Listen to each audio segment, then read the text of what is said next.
Hi everyone, this is FIDE Master Dennis Monokroussos, and I was having a difficult time for a while thinking of what game to look at. So when in doubt, it's hard to do better than look at an old game of Mikhail Tal's. Definitely, one of the all-time great players. I would say, it's hard to say nowadays. I mean, a lot of people, unfortunately, don't even know even relatively recent chess history. So, maybe a lot of you guys don't even know who Mikhail Tal is. But I would say for those of us who know who Mikhail Tal is, I would say he's probably more people's favorite player out of that group than anyone else. Renowned as an amazing master of sacrifice, of complicated play, especially when he was young. I mean, he would just create these absolutely chaotic positions on a chessboard and just drag his opponent into the swamp. I think what was his saying? So you drag them into the swamp where 2 + 2 = 5, and there's only room for one person to get out. Or might be kind of mixing up some of his lines, but I mean that was kind of the idea, that you just create this utter confusion on the chessboard, and let the best man win. Often his sacrifices would prove to be unsound, but back then it was a matter of months, or at least hours, days, weeks to prove that some of his ideas were unsuccessful. But of course, it's a practical game. So the game we're going to take a look at now is from one of his best years, though not early in his career. It was from 1979, which was a real banner year for him. In that year, he became the third player to make it over 2,700 in chess history. So Fischer had done it, Karpov had done it, and now Tal. Although, had there been ratings around the time when he became world champion, he probably would have done it back then as well. All right, well, he's white. This is from the Karas Memorial, the next to last round of that tournament in 1979. Black is, I believe, an IM named Rantanen, Finnish player. So, okay, here we go. E4, C5, knight of 3, knight C6, bishop to B5. Now, Tal in his early years would, of course, always go for the open Sicilian. I mean, well, in part just because bishop to b5 wasn't really even taken seriously as a line back then. I mean, it was very much a sideline. But also, I mean, Tal, like most people, sometimes didn't feel like going into an open Sicilian, and he had a lot of success with bishop to b5 as well. All right, e6 castles, knight g to e7, knight c3, a6, takes, d4, takes and takes. Okay, so it ended up in kind of an open Sicilian anyway. White had to give up the bishop here already. But you can see with Black's pawn structure, with so many pawns on light squares, there was not going to be any immediate likelihood of that light squared bishop being a particularly dangerous piece. Of course, this is overstating it, and had he gone into a straight open Sicilian, who knows, it would have been different. But anyway, in exchange for having given up the bishop pair, he also has a nice development advantage. Now, of course, all of this has been worked out much more deeply in the 31 years since then. But nevertheless, you can still play this kind of approach very intuitively. Now, perhaps the best way for Black to play is queen to c7. And then White can either exchange on c6 or play rook to e1. This is fine also. And after bishop to d6, White has, again, a number of choices. I think knight takes c6 is the most common. But Rantanen went a different way. He played d6. Okay, Tal develops with rook to e1. And here, Black played bishop to d7. Bishop e7 certainly is quite sensible. The reason he may not have wanted to do this was perhaps something like knight takes c6, b takes c6, and then queen g4, forcing already some concessions. So, for instance, if king to f8, then b3, and White's doing decently well here. I mean, Black has the bishop pair and a very nice pawn structure in the center, but he's behind in development. His king is a little bit awkwardly placed. Not that it's going to get in trouble, but that it's going to take him several tempi to bring his rook into play. And there's also a question of how exactly Black is going to finish castling by hand. I mean, if he plays g6, he may weaken himself on the dark squares pretty seriously, while other approaches are going to be even more seriously time-consuming. So White has good chances here. If Black castles, you can almost call this a trap, really. Bishop h6, bishop f6, and now e5 is very strong. Bishop takes e5 is bad because of rook takes e5. And on d takes e5, rook a to d1. Okay, queen e7, knight e4, let's say king h8 to finally get out of the way of all of this, and now bishop to e3 followed by bishop to c5 gives white a tremendous initiative. I mean, this is, maybe it's not quite losing for black, but it's very unpleasant. So Rantanen played bishop to d7. Now, after this, white took anyway, and if black were to play bishop c6, then white has a choice between a couple of good moves. There's queen at g4, which aims to prevent black from finishing his development on the king side in any smooth, natural way.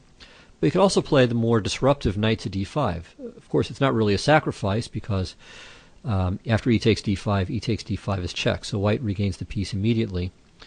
And there are also possible follow-ups here like queen to d4, maybe even bishop to g5, although, okay, you have to be careful about f6. But stuff like this, I mean, there are a lot of dangerous kind of possibilities that black has to be careful about. So Rantanen played bc, which is logical. It strengthens the center. Now white has a choice between two pretty decent approaches, a more aggressive approach and a more positional approach. Now, it's not that Tal would never play positional chess, but certainly against a lesser light like Rantanen, certainly not a bad player, but you know, Tal's a world-class player. In fact, he was a world champion at one point. So, you know, for him, Rantanen is the kind of guy that, okay, you can certainly try to beat him positionally, but if Tal gets a chance to be in his element, he's going to take it. So here are the choices. e5 would be the positional continuation. And now if black goes to keep his center nice and solid with d5, then queen g4, and I think white's a little bit better. So this, I think, is actually theory, and white's probably slightly better in this position. All right, black can also play d takes e5, not let white keep that strong pawn on e5.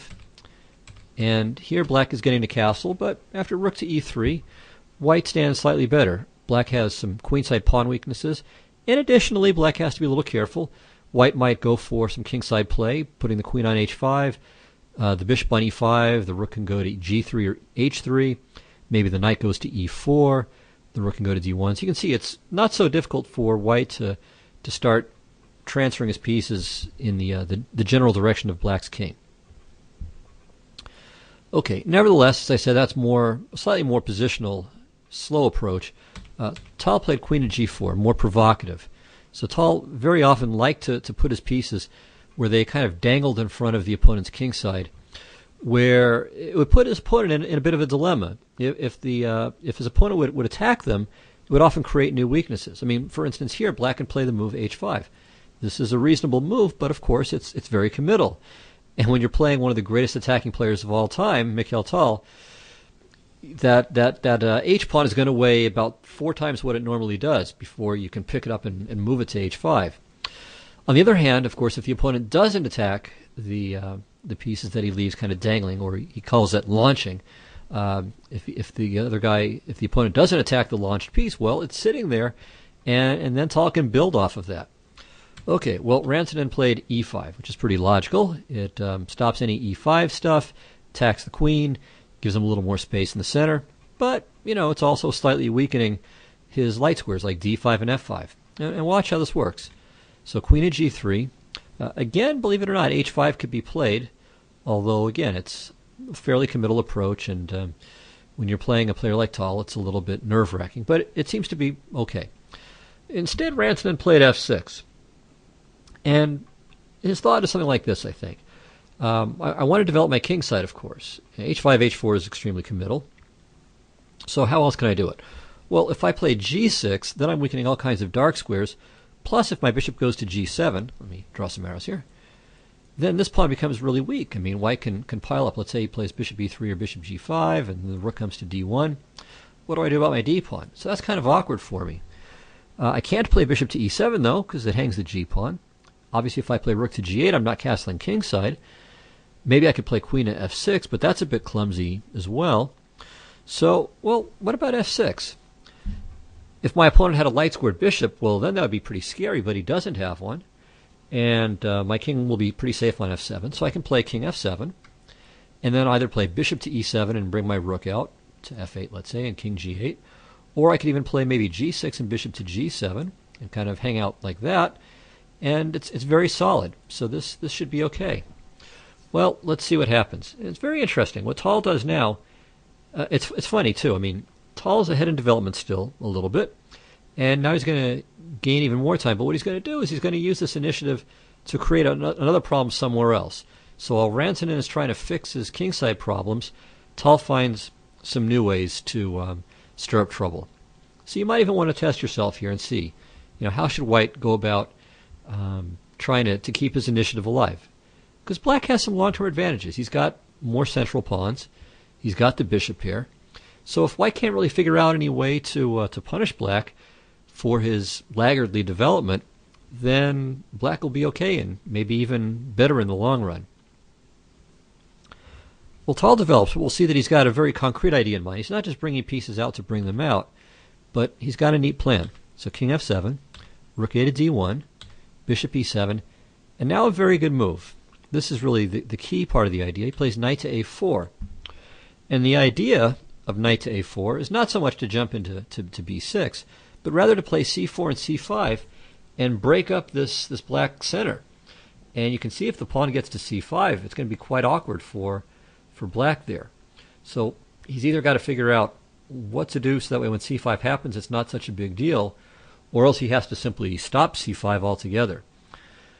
Well, in the game, Black played rook to b8, which was good. It takes over the b6 square, so it stops knight to b6 and bishop to b6 ideas. And also, he's threatening now to play c5, hitting the knight, and if the knight moves, then the b2 pawn hangs. And White doesn't really want to play b3, because after bishop takes a4, ba4, the White queen side is just pretty disgusting, frankly. So White plays b3 right away. And that way, on c5, you can just drop the knight back, the pawn is safe, and if Black plays c5, well, then he's weakening the d5 square and this d-pawn in general. But, well, what is Black exactly to do? All right, so he played rook to e8, finishing his kingside development, c4, and now Black has to decide, do I allow c5 or not? And it's not clear if there's any really great answer to it. If queen c7, c5, again, it's quite pleasant for White. So Black has some difficulties on the queen side and on the center now. Similarly, if bishop to e6, then c5. And here Black could try something a little bit different, though, d5. But now watch, and this is a good line from Gallagher, I think. E takes d5, c takes d5, and now f4. And now Black has more problems to solve. He certainly doesn't want to allow f takes e5, and he doesn't want to play e takes f4 very much either, when the e file is open and the d4 pawn, or sorry, d5 pawn is isolated, and d4 is a great blockading square. So e4 would be the most natural move, and Black does, after all, have two connected passed pawns, even if they are blockaded. Gallagher concludes his line with knight to b6. Maybe Black could consider something like this now, just to try to not let White achieve this airtight blockade on d4. So he could sack the exchange, but White gets to maintain this blockade, so it doesn't really work. And I would say White is definitely better, maybe clearly better. Certainly, it's not fun for Black. Black is just going to be fighting for a draw forever and not enjoying any of it. So Rantanen is rightly concerned about c5 and plays c5 himself. But of course now, well, knight to c3, and we can see that Black has made a real concession. So very nice play by White. While Black was taking care of the kingside development, sort of, White was creating some further weaknesses. And you can see, okay, Black has finished his kingside development, but it's not exactly impressive. The rook is doing nothing on e8. The bishop is doing less than nothing on e7. And the king still hasn't even gotten back into the box yet. Okay, well now Rantanen plays bishop to f8. And this has a couple of ideas. One is that he's simply overprotecting g7, which could be a sensitive point. And he's also perhaps trying to discourage f4 slightly by having the rook on e8. It'll then have a half-open file to maybe pressure this pawn on e4. Nevertheless, f4 anyway, king g8, rook f1. So again, Black is maneuvering. I mean, all of his pieces are going to the back rank. The bishop goes to f8, the king goes to g8. If only he plays bishop to c8, the job will be complete. While White is finding ways of extracting concessions and is still well ahead in development, has pressure in the center and on the king side. Okay, so what should Black do here? Gallagher mentions bishop to e6, which is bad. Just f takes e5, f e5, bishop c5, and White's just up a pawn for nothing. But I think bishop to c6 is not such a bad move, and this is probably what Rantanen should have tried. Again, trying to pressure this e4 pawn so that if white plays f takes e5, black is ready, and black is also ready to play e takes f4 himself. Now, white has a choice. He could play f takes e5, but after rook takes e5, again, I think black has some counterplay. He has some counter chances here. He's a little bit worse, but he's in the game. Okay, if bishop takes c5, well, queen a5 is kind of neat because bishop to e3, which would normally be the best move, is impossible because the knight on c3 would hang. See, so it blocks this line. So white should go back to f2, but then e takes f4. White can't recapture. Queen at e3. Now, clearly black's pawn structure is not really a dream. He's got, what, 2 isolated pawns, and he's got doubled pawns, and the f4 pawn is weak. But, again, he's got his bishops. He has some pressure against the e4 pawn. And most of his pieces are pretty good. The bishop on f8 is still very passive, but the other pieces are functioning reasonably well. So white is a little bit better, but again, it's not terrible just yet. Black maybe plays queen g5 here, and he's all right. It's still a game. However, black played queen to c8, and his idea is to play bishop to g4 in some cases to clog up the g file. He's also getting off the d file with his queen, so he doesn't have to worry about these pins with f takes e5 and bishop takes c5. So it's a well-founded move, but perhaps it's not best. He probably should have played bishop to c6. Anyway, f takes e5 now.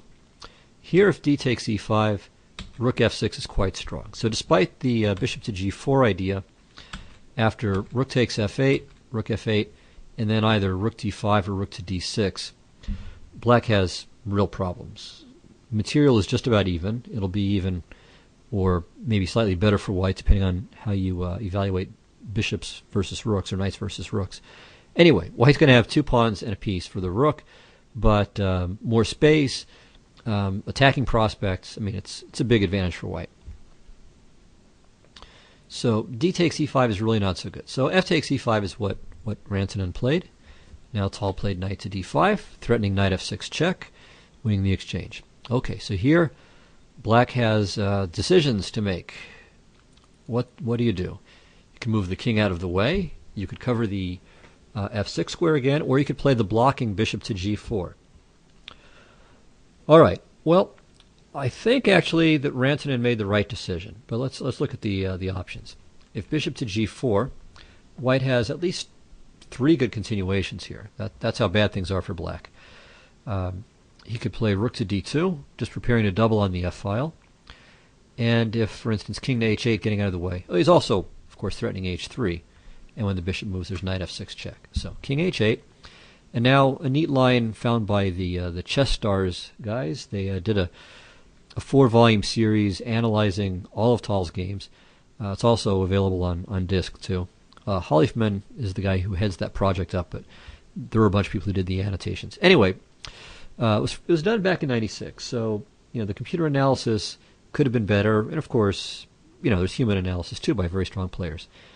Anyway, I would definitely recommend it to big Tal fans. So knight to c7 was their finding, and it's a very good move. It's very strong. If queen takes c7, then just queen takes g4, and doubling on the f-file, black is positionally lost here. If black tries to dance around here with rook to e7, well, you just play knight takes a6. Funny idea, but why not? Queen takes a6, queen g4. And if rook to a8, well, the knight's trapped, but white still has more tactics. Rook d to f2, rook e8's forced, and now the knight can go back to c7 after all, and white's up a pawn, again, with a winning position. So that was rook to d2. Rook d to e1 is probably winning as well. With king h8, rook f7, and then rook to a7, white's not up material yet, but he's dominating all over the place. And then another possibility is another possibility is knight to f6 check. G takes f6 and rook f5, followed by queen takes g4. And again, with a strategically won game. I mean, you can see all these terrible pawns on dark squares mean that black has no control whatsoever over light squares, and it also means that his pawns can become targets. So perhaps rook to d2 check was the strongest, but they're all really quite good. Okay, so bishop to g4, no salvation there. If rook to e6, well, knight f6 check, king h8, takes, and bishop c5. White's clearly better, just up a pawn for nothing. Okay, so Rantanen played king to h8, just getting out of the way. He's got to get out of the way anyhow, might as well do it first thing. Okay, white played rook to f7, and now black has to be careful. Here's a funny line. If he plays bishop to e6, which looks pretty good at first sight, I mean, you hit the rook and you're going to get rid of this dominating knight on d5. Problem is, rook to c7 wins the queen. Queen d8, bishop g5. Queen's trapped. Well, okay, it doesn't win the queen because black can play bishop to e7 or something like that, but losing huge material. So black played bishop to g4 here, which is a good move. And now Tal found an absolutely brilliant idea. Like many of Tal's ideas, maybe there's a little complication in there somewhere, but it's certainly not bad. It's at the very worst the second best move. White is certainly much better after his idea, and practically speaking, it's crushing because black has to find a lot of really challenging moves just to get to a bad ending, but one that he might be able to survive. Okay, so see if you can figure out what white's move should do here. Well, one very natural move is rook d to f1. Okay, this can't be really bad. I mean, you're doubling rooks, you're saving the rook, and white is, of course, much better. Bishop to h5, black can at least fight, though. You can put the bishop on g6 where it takes away some of the neat tactical ideas we're going to see in a moment. The best move is probably queen to h4. This should win pretty comfortably, pretty quickly. And the idea is to play knight f6, threatening mate on h7. And you can't take because it's still mate on h7. And if h6, in response to knight f6, there's queen takes h6, g takes, rook h7 mate. Okay, so that's the big idea, and white is going to use this idea all day long here in the variations to come. All right, so for instance, okay, h5, rook d to f1, and if rook to b7, well, okay, I should say the idea is once again to play knight f6. Again, trying to break through, not only to take on g4, or for that matter on e8, or for that matter still on h5, but also with the funny idea of queen g5 and queen h6 and rook h7 mate. So that's the threat. If rook to b7, well, white can just take, play h3, and well, I mean, if the bishop moves on the h3 c8 diagonal, the h5 pawn hangs, but he can't keep that pawn protected, so he's losing. So that's h5.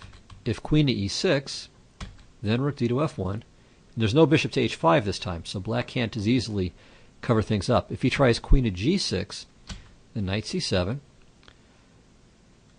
say bishop to e6, the rook goes back, bishop e7 hitting the queen, queen to g3, bishop to g4. The problem is if he moves the rook, then white trades queens and takes the bishop. So it's really tough. And then here, white's just winning, up the exchange for nothing. So, a little bit of a complicated line, but it's not surprising that it wins. I mean, you look at a position like this, and you see that it's just pure domination. And of course, the key tactical point is bishop takes d1, knight f6. How do you stop the mate? Only with this, but, oops, with the queen. And then there's checkmate.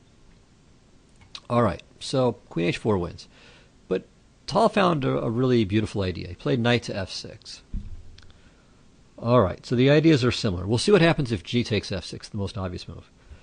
Okay, how about bishop takes d1? Well, queen h4, once again. We already know this game. If h6, takes, mate.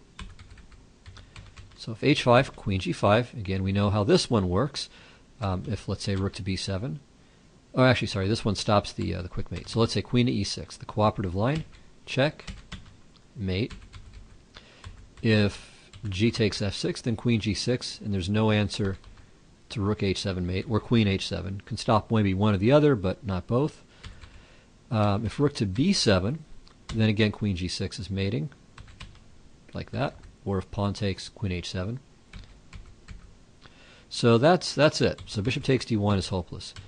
If queen to e6, then knight takes rook, queen f7, and then knight takes d6. So very convenient from White's point of view that he's attacking the black queens. There's no time for bishop takes d1, and White's winning here as well. Okay, and finally, there's the game continuation. G takes f6.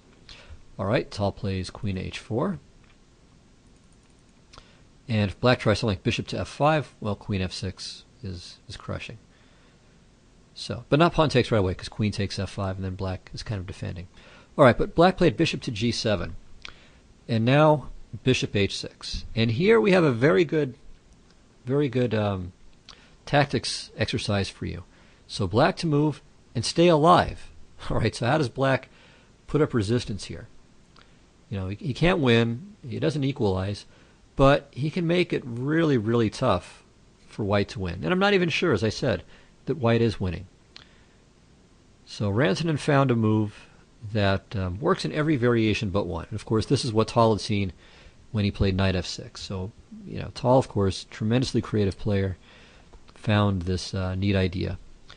We'll see it. But black can actually really fight here. How can he do it? Well, let's see what the possibilities are here. Okay, there are at least three moves that we can look at. All right, if rook to g8, now rook takes d6. So we just build up some more. We don't have to do anything special here.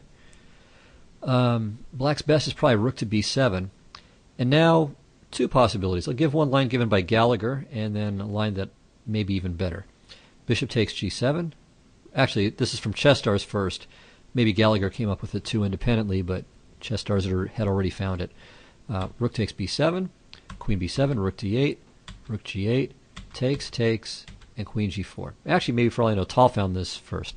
Whoever gets the credit, it's a nice, simple, straightforward line, giving White a pawn-up queen ending, and very importantly, one where black has no counterplay to speak of. So it's always working a queen ending. There are, you know, very, very few easy queen endings to win, but probably White is winning this. Certainly, it's going to be miserable for black trying to hold it. But even better than this is the very flashy rook d takes f6. Now, what does black do? Of course, he can't take this rook because that's just checkmate. Taking the bishop is not a good idea because of queen h6. And if he plays rook takes f7, then rook f7, threatening, what are we threatening? Bishop takes g7, rook takes g7, and then queen f6. That looks pretty good. Queen g8, rook f8 wins the queen. So bishop to e6, rook g7, queen f6, takes. And this time, White's up 2 pawns in the queen ending. And this one should be an easy win. So there's no perpetual. It's very important to see that after queen g5, black cannot achieve perpetual. And since he can't, it's better to be 2 pawns up than just 1. Okay, so rook to g8, it's a reasonable move, but it's not good enough. Well, let's see what happened in the game. Rantanen played bishop takes d1. And it's not clear why this isn't any good. So Tal, well, here you might want to see if you can figure out how White to move wins.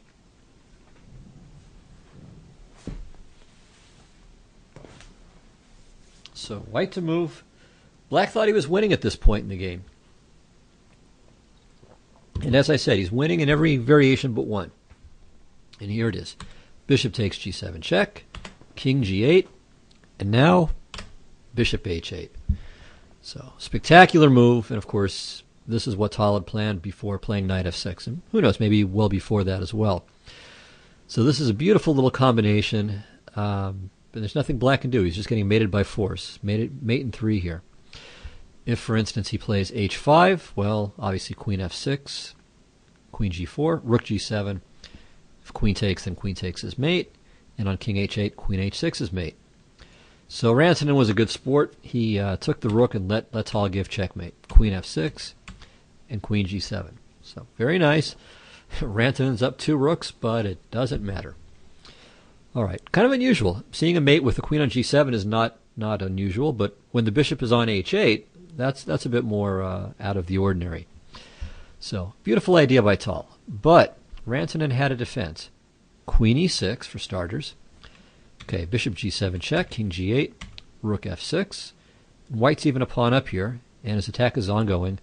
But now, not queen to d7. So this was recommended by, Gallagher mentions it, and his line wasn't entirely convincing, but I think the following is convincing. So rook f takes d6, queen g7, rook 1 to d3, and White's going to follow up with rook to g3 and h3, and that just wins. But here, bishop takes d1, rook e6, bishop f6, and now another nice move, bishop h5. So this is key, this resource. And it's not at all easy for White to break through here. And I'll give you a sample line. So g4 and then g5. So we cement the bishop in place on f6. And then White would like to follow up with moving the queen and then playing h4, h5. But it's just not that easy. a5, queen g4, king f7, h4, and now h5. And Black is just putting up real resistance. You can't take because the bishop on f6 is loose. So queen to d1, and now another nice idea. King e8 and king to d7. And then here, after bishop takes e4, White is going to have a really difficult time breaking through. Now, I don't know if White should give up this, give up the e pawn for the a pawn. I mean, at some point, White is going to have to go for the queen side and try to push pawns there. But I don't know. I'm really not sure that this is a win for White. Now, perhaps there are some alternatives along the way, but this looks really pretty concrete for Black. I mean, he puts the king on f7, plays h5, and puts the king on d7 then. And I don't know how White wins. So this looks like it would have been a very good defense, and for this reason, queen to h4 instead of knight to f6 would have been the best move. But still, that was very difficult to see. I'm sure that Rantanen was in time trouble by this point as well. And bishop to h8. Very nice. So bear in mind, I mean, there are quite a few neat lessons in this game. So first of all, I think as an opening system, it's one that is worth knowing. You can get this against quite a few knight c6, e6 setups. You can get positions like this with similar play.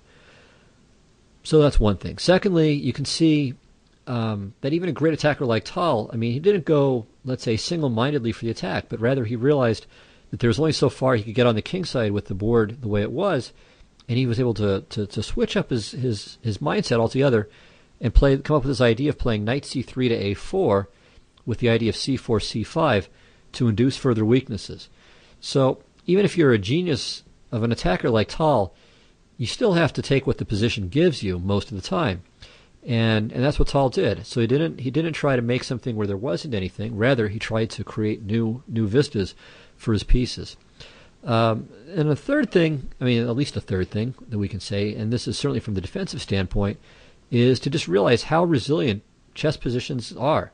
That even after all of these, all the progress that Tal had made and all of these beautiful variations and these white pieces swarming around the black king, I mean, even with all of these assets there, and this, let's say, the psychological power of the initiative that had been, that had been pushing Black around for quite a while, even there, Black had this fantastic defensive idea with Queen e6, and so on. So just not losing hope, and then after bishop f6, bishop h5. So really, terrific idea, and again, it just shows what defensive resources there are in a position. So, never lose hope. I mean, if you're defending, fight to the end. I mean, just look for every possible way that you can throw obstacles in your opponent's path. Even if you're playing a Mikhail Tal, even he makes mistakes in the attack, whether out of exuberance or just because he's human. So, if you're the defender, stay alert, keep fighting, and good things will happen. All right, so thanks a lot. Let me remind people, by the way, I haven't done this in a while, but let me remind you guys to check out my blog. It's at thechessmind.net, so you can just put that in, and the search engines will take you to the right spot. thechessmind.net. Okay, well, thanks a lot, and I'll see you next week. Bye-bye.